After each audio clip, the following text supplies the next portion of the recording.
Hi అండి. Welcome to lady programmer channel. Operating system సిరీస్లో మరొక వీడియోకి స్వాగతం. ఈరోజు మనం నేర్చుకోబోయే topic multiple processor scheduling. So ఒక సిపియులో మల్టిపుల్ ప్రాసెసర్స్ ఒక సిస్టంలో మల్టిపుల్ ప్రాసెసర్స్ ఉంటే వాటిపైన ఎఫిషియెంట్గా యూజ్ చేయడానికి ఏ షెడ్యూలింగ్ అల్గరిథం ఓఎస్ యూజ్ చేయాలి అనేదే ఈ వీడియోలో చూద్దాం. So before we begin, don't forget to subscribe to lady Programmer and make learning simple, smart and exciting. Ready kada? Let's begin. Multiple processor scheduling. So ఇది ఎందుకు use అవుతుంది, ఎక్కడ use అవుతుంది అంటే in a system that contains more than one CPU. మనకి ఇప్పుడు single CPU ఎవరు వాడట్లేదు. మల్టిపుల్ ప్రాసెసర్స్ ఉండే సిస్టమ్ అంటే multi core system, multi CPU, multi processor సిస్టమ్సే వాడుతున్నారు. The main objective is to distribute the workload evenly across all the CPUs, all the processors, so that system performance throughput and the CPU utilization increase. CPUs ఎన్నుంటే మన processors ఎన్నుంటే work అంత evenly spread చేసి, అంత evenly distribute చేసి ఆ వర్క్ని ఎఫిషియెంట్గా ఎక్కువ throughput వచ్చేలాగా high పర్ఫార్మెన్స్లో మనం యూజ్ చేసుకోవచ్చు. So why multiple processor scheduling ఎందుకు మరి అంటే increase the system performance, reduce the waiting and response time, and balances the load across the processors and improves the throughput.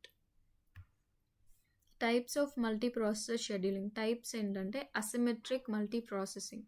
దీంట్లో ఏంటంటే only one processor acts as a master and handles all the scheduling, input output, system calls. Other CPUs ఏం చేస్తాయి, execute the user processors only.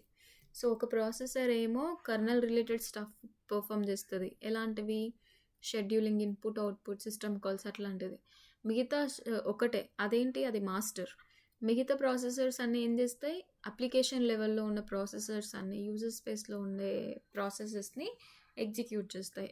ఇది ఎట్లా work అవుతుంది అంటే master CPU ఏం చేస్తుంది, సిపియు ఫంక్షన్స్ని అండ్ కంట్రోల్ చేస్తుంది అండ్ డిసైడ్ చేస్తుంది ప్రాసెస్ అసైన్మెంట్ని. అండ్ స్లేవ్ సిపియూస్ ఏం చేస్తాయి, ఓన్లీ రన్ అసైన్డ్ ప్రాసెసెస్. ఏ సిపియుకి ఏ ప్రాసెస్ అసైన్ చేస్తామో అది రన్ చేసి పెడుతుంది అంతే slave. No need for the complex synchronisation between the processors. So ఇప్పుడు ఏ ప్రాసెసర్ ఆ ప్రాసెస్ రన్ చేసుకుంటుంది, సో సింక్రనైజేషన్ ఎందుకు అవసరం లేదు. ఎగ్జాంపుల్, సిస్టమ్ విత్ 4 సిపియూస్ అనుకోండి. సిపియూ 1 ఏమవుతుంది, మాస్టర్. అదన్నీ kernel related and operating system related stuff అంతా చేస్తుంది. సిపియూ 2, 3, 4 ఏం చేస్తాయి, అవి స్లేవ్స్. అవి ఏం చేస్తాయి, those will work only on the processes which are assign to them. Slaves do not schedule themselves. వాటికి ఓన్గా వెళ్ళి నేను దీన్ని ఎగ్జిక్యూట్ చేస్తా అనేది లేదు. సిపియు 1 వాటికి అసైన్ చేస్తుంది, ప్రాసెస్ 1 దానికి అసైన్ చేస్తుంది. They must execute task given by the master. Symmetric multi ప్రాసెసింగ్లో ఎలా ఉంటుంది అంటే every processor runs the same copy of the OS. So ప్రతి ప్రాసెసర్ కూడా ఓఎస్, దాని లోపల ఒక కాపీ ఆఫ్ ద ఓఎస్ ఉంటుంది, దాన్ని రన్ చేస్తుంది. And each processor can schedule the processes independently. నేను ఇప్పుడు ఏది ఎగ్జిక్యూట్ చేయాలో నేనే హ్యాండిల్ చేస్తా అన్నట్టుగా ప్రతి సిపియు కూడా వర్క్ అవుతుంది. అండ్ ఫీచర్స్ ఏంటి అంటే ఆల్ సిపియూస్ ఆర్ ఈక్వల్. ఇక్కడ ఒకటి మాస్టర్, ఒకటి స్లేవ్ ఏది ఉండదు, అన్నీ equal. And load can be share dynamically. Load ఈక్వల్గా డిస్ట్రిబ్యూట్ అవుతుంది, బట్ డైనమిక్గా షేర్ అవుతుంది. ఇప్పుడు ఆన్ ద స్పాట్లో ఒక ప్రాసెస్ ఎక్కువ ఎగ్జిక్యూట్ చేయొచ్చు, ఇంకొక ప్రాసెస్ తక్కువ ఎగ్జిక్యూట్ చేయొచ్చు, బట్ ఓవరాల్ పర్ఫార్మెన్స్ మాత్రం హైలో ఉండేలా చూసుకోవాలి. And requires efficient locking and synchronisation. So ఇట్లాంటి టైంలోనే అన్ని ప్రాసెసెస్ కలిసి షెడ్యూల్ చేసుకొని ఎగ్జిక్యూట్ చేస్తున్నాయి కాబట్టి సింక్రనైజేషన్ ఇంపార్టెంట్. సింక్రనైజేషన్ అంటే ఏంటి, అవన్నీ కూడా సింక్లో ఉండాలి, అవన్నీ కూడా కోఆర్డినేట్ చేసుకోవాలి. ఎగ్జాంపుల్, 4 ప్రాసెసర్స్ ఉన్నాయనుకోండి, 1, 2, 3, 4 share a common ready queue. ఒకటే క్యూని యూజ్ చేస్తున్నాను. రెడీ క్యూ అంటే ఏంటంటే సిపియు ఏదైనా ప్రోగ్రామ్ని ఎగ్జిక్యూట్ చేయాలంటే ఫస్ట్ ఆ ప్రాసెస్ వచ్చి రెడీ క్యూలో ఉండాలి. ఆ రెడీ క్యూ నుంచి ఒక్కొక్క ప్రాసెస్ని తీసుకొని సిపియు ఎగ్జిక్యూట్ చేస్తుంది. సో అప్పుడు ఈ రెడీ క్యూని సిపియూస్ అన్ని షేర్ చేసుకుంటున్నాయి అనుకోండి. సిపియు 1 ఏమో P1 తీసుకుంది, CPU 2 P2, CPU 3 P3, CPU 4 P4 ఇట్లా తీసుకున్నాయి అనుకోండి. So if CPU 3 finishes early, అదేం చేస్తుంది, it can take next CPU process. Process 5 తీసుకోవచ్చు from the ready queue. So ఇలా ఉండాలి సింక్రనైజేషన్ వల్ల. అండ్ ప్రాసెసర్ ఎఫినిటీ అంటే it tends to run. So ఏదైతే ఒక ప్రాసెస్ ఉందో, ప్రాసెస్ ఒక సిపియు 1 అనేది ఉందనుకోండి, అది ప్రాసెస్ 1ని ఎగ్జిక్యూట్ చేసింది అనుకోండి. సో నెక్స్ట్ కూడా సిపియు 1ని ఎగ్జిక్యూట్ చేసేలా ఉండాలి. దానివల్ల ఏంటి, ఆల్రెడీ అది క్యాష్ చేసి పెట్టుకున్న వేరియబుల్స్ కానీ రిజిస్టర్స్ కానీ అన్నీ ఉంటాయి కదా. సో అలా ఉండడం వల్ల ఈసారి ఇంకా ఫాస్ట్గా ఎగ్జిక్యూట్ అవుతుంది అదే ప్రాసెస్. సో 2 టైప్స్ ఉంటాయి దీంట్లో ఎఫినిటీలో, soft affinity, hard affinity. Soft affinity అంటే ఏంటంటే OS tries to keep the process on the same CPU but may move it if needed. So ఆ సిపియు ఆల్రెడీ ఎగ్జిక్యూట్ చేసిన ప్రాసెస్ని ఎగ్జిక్యూట్ చేసేలాగా సాఫ్ట్ ఎఫినిటీ ఉంటుంది. కావాలంటే ఇఫ్ తప్పదు అంటే వేరే సిపియుకి మూవ్ చేయొచ్చు. హార్డ్ ఎఫినిటీ అంటే ఏంటి, process is restricted to specific CPU or a group of CPUs. So ఈ ప్రాసెస్ ఈ సిపియూనే ఎగ్జిక్యూట్ చేయాలి, లేదంటే ఈ కలెక్షన్ ఆఫ్ సిపియూసే ఎగ్జిక్యూట్ చేయాలి అనేది hard affinity. Example P1 runs on CPU 2 అనుకోండి. ఇఫ్ సాఫ్ట్ ఎఫినిటీలో ఏంటి, OS tries to schedule P1 on CPU 2, మళ్ళీ CPU 2కి దీన్ని ఇచ్చే ఛాన్స్ ఉంది. కానీ హార్డ్ ఎఫినిటీ ఏంటి, OS must schedule P1 only on CPU 2. Load బ్యాలెన్సింగ్లో ఏంటి, distributing the processors evenly across CPUs. So no CPU can remain idle while other are overloaded. Load balancing అనేది చాలా మంచి కాన్సెప్ట్.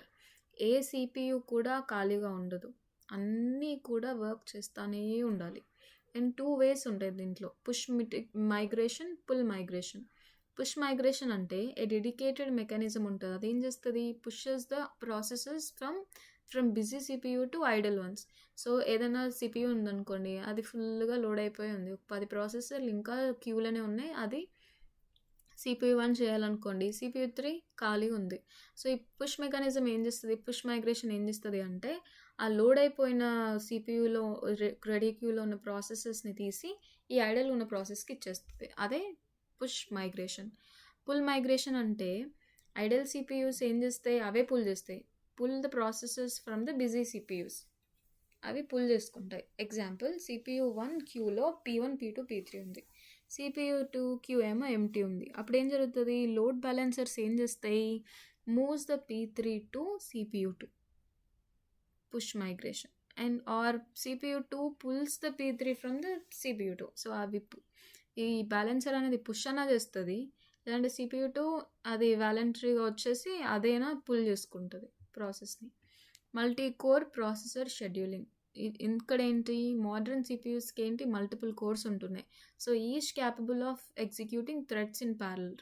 థ్రెడ్ అంటే ఏంటో తర్వాత చెప్తాను. ఇప్పుడు మాత్రం ఒక ప్రాసెస్ని డిఫరెంట్ పార్ట్స్గా డివైడ్ చేసాము. ఒక్కొక్క పార్ట్ ఒక్కొక్క థ్రెడ్ అనుకోండి. సో వాటన్నింటినీ ఒక్కొక్క పార్ట్ని కూడా ఒక్కొక్క కోర్కి ఇవ్వచ్చు అన్నమాట. So a 4-core CPU can run 4 threads simultaneously. And real-time multiple processor scheduling used in real-time operating system approaches ఏంటి అంటే partitioned scheduling, global scheduling. Partitioned schedulingలో ఏంటంటే it takes the assigned to specific CPUs. Tasks assign to ఆ specific CPU. ఒక task ఒక CPUకి assign చేసి పెడతారు పార్టీషన్లో. గ్లోబల్ అంటే ఏంటంటే tasks in one global queue, అంటే ఒక క్యూలో ఉంటే ఎనీ CPU ఎప్పుడైనా తీసుకోవచ్చు.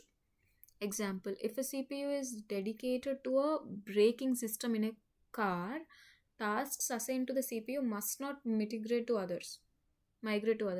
So ఒక ప్రాసెస్ ఒకదానికే డెడికేట్ ఉంది అని అంటే ప్రాసెసర్ ఒక ప్రాసెసర్కే డెడికేట్ ఉందంటే ఇంకొకటి తీసుకోవడానికి లేదు.